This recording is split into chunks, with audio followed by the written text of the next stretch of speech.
So listen up. Your spouse cannot truly hold you accountable to your health and fitness goals. Trust me, I see this every day with clients, and I know from my own personal experience, it does not work. So in today's episode of the podcast, we're going to dive into this more and find some better ways to go about getting accountability.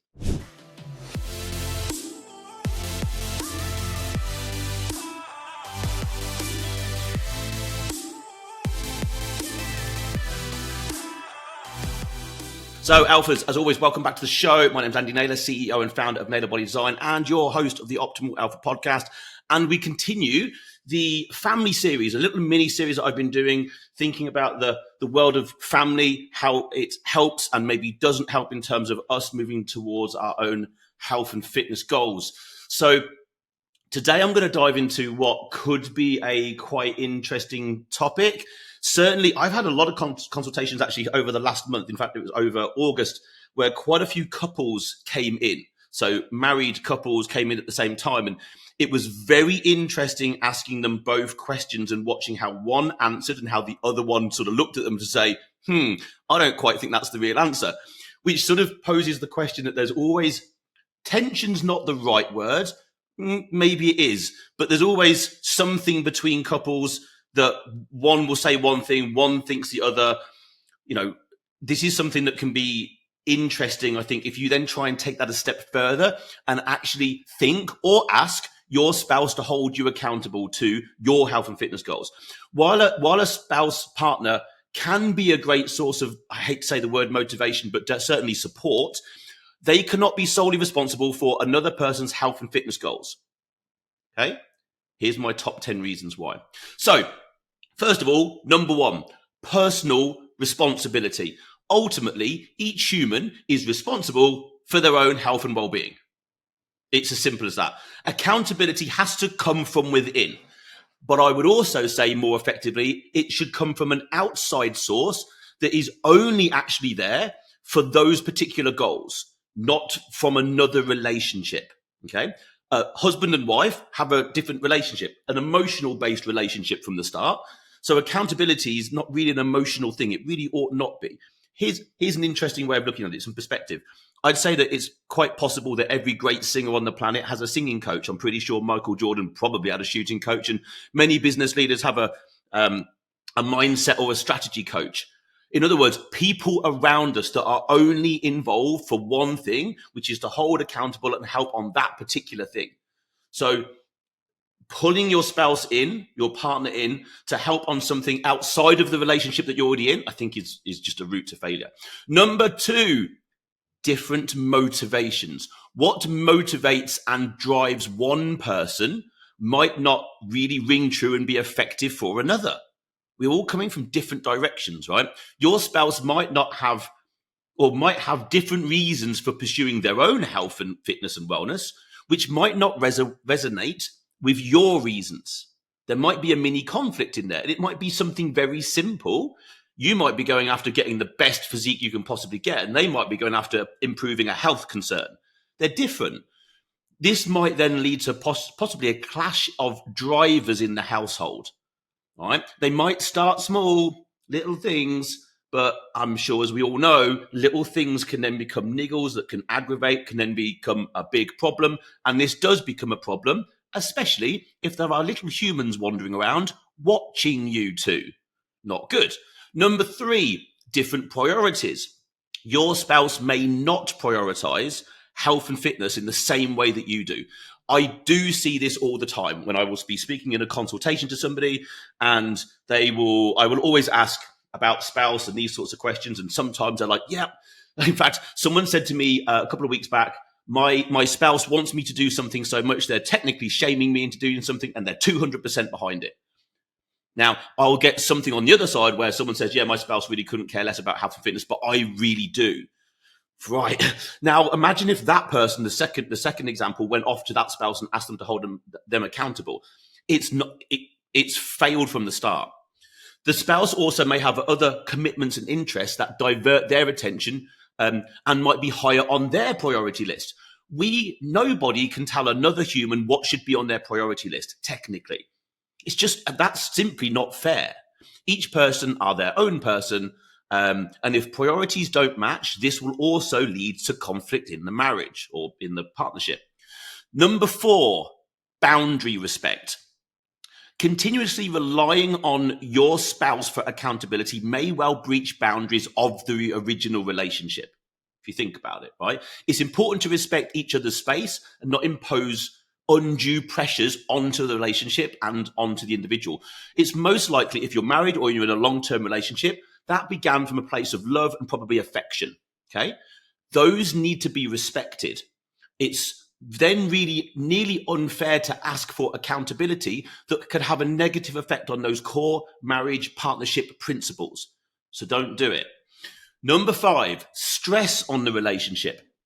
Continually pressing a spouse for accountability can and probably will create tension and stress in the relationship. This may and probably will lead to arguments and maybe even feelings of resentment. I'm only here to hold you accountable. Do you know, right? It could easily, I'm only here to serve you in this one particular way. What happened to all the other reasons we started our relationship? So why do this in the first place? You have far better options at your disposal that are going to be far better and more effective anyway, i.e. external accountability coming in from another source. Number 6, varied understandings. Your spouse might not understand health and fitness goals or your reasons for them in the same way that you do. They might not understand the strategies in the same way that you do. They might not understand the way in which you're going about something. They might see a particular style of training or exercise far more effective than you do. They might believe, or you might believe, in the science behind it or the anecdotal evidence behind it. And they might just be like, I just want to go and run on a treadmill and get up a sweat. And that might be their health and fitness. There's nothing wrong with that. You can't tell them it's wrong if it's getting them to do something. But if you're walking around with your mind, I've got to program my training a certain way and I've got to track all my food and I've got to do this and I've got to do that. And they're looking at you like, I don't get why you're doing this. You keep talking about macros and I ain't got a clue what you're talking about. If they're not educated, and that's not a criticism, to where you are currently in your health and fitness journey, or they're educated beyond you, clash, problems, okay? You cannot fully expect them to understand if you've been on this journey for a long time and you're a couple of years ahead of them in terms of knowledge. They can't hold you accountable to tracking your macros if they don't know what a macro is. It's not fair, okay? Alphas, I interrupt this show with a simple message. This show is here to benefit you and your progression to the best version of yourself. But not only just you, it's also here to benefit the people around you, your loved ones, your friends, other alphas in your vicinity. So why not do a really cool thing today? Something that I would thank you for and maybe someone else would. Share this podcast with at least one other alpha out there who you know would benefit from it. Why not share the information, share the ability for someone else to grow? I'm sure they would thank you. I 100% would absolutely thank you. This podcast only grows by our listeners, our followers doing amazing things like giving us 5-star reviews, downloading podcasts, subscribing, and then, of course, sharing it with other people. I thank you from the bottom of my heart. Share it with one person, and, of course, drop us a 5-star review, download the podcast, and, of course, subscribe. And now back to the show. And another thing, varied understandings. You might be walking around feeling fat and out of shape, right? But they might love you just the way you are. Now, there's a big varied understanding of why do you want to go off and do this? Like I love you the way that you are.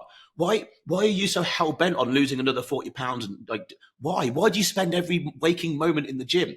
I love you the way you are. Like, there's going to be conflict there, right? Now, that's something I hear a lot, where a spouse will say, I can tell in the background that they've said to someone, I just like you the way that you are. But to the person I'm talking to, that basically means nothing. Because again, our health and fitness goals are our responsibility and our responsibility only. So the partner, interestingly, is trying to do the most supportive thing possible by saying, I love you the way that you are. But that could be sabotaging the person's goals in the first place, because they're like, oh, okay, maybe I am okay the way that you're at. Well, no, you're not, because you're pre-diabetic, you've got 3 double chins and you're 50 pounds overweight. So get it. Okay, number 7, inconsistent schedules. We work with very, very busy individuals. 90% of the people that we work with are high-level execs, and their schedules are insane. So if you or your spouse has a different scheduling routine, buy any accountability.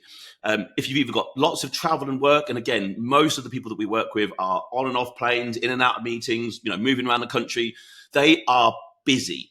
So how now is you going to have your spouse hold you accountable when there's a good chance that they're working? Maybe they're at home trying to look after the kids, keep the house going, do their own job, have their own life, and you want them to hold you accountable. Get a grip. It needs to come from somewhere else. Okay. Number 8, change in personal circumstances. Life is unpredictable, right? We all understand that. Your spouse might face personal challenges or issues that take them away from keeping you on track. All right. You've asked them to hold you accountable. Maybe you've said the words, or maybe you're just expecting it. What about their life? If they're holding you accountable, can you hold them accountable back? There's an accountability crossroads somewhere in the middle. That will become an argument. I'm trying to hold you accountable. Well, I'm trying to hold you accountable. Why would we even do this? It's unfair to ask them to do something that they might not be able to do long term. And let's face it, fitness goals are a long-term thing. Long-term thing. Most people going off to achieve, certainly the people we're working with, we're looking at good 6 months worth of work to undo decades of poor lifestyle choices and behavior. Decades. And I mean decades. Again, a lot of people say to me, I've been an athlete all my life. I was a college athlete, but I'm sitting there looking at someone who is not an athlete, and they haven't been for 30 years, but somehow still stuck in their mind, I've been an athlete all my life. No, you haven't. And I'll tell people this. You're now sitting behind a desk, you run a great business and you've got a loving family, but you've sacrificed yourself and you are not an athlete.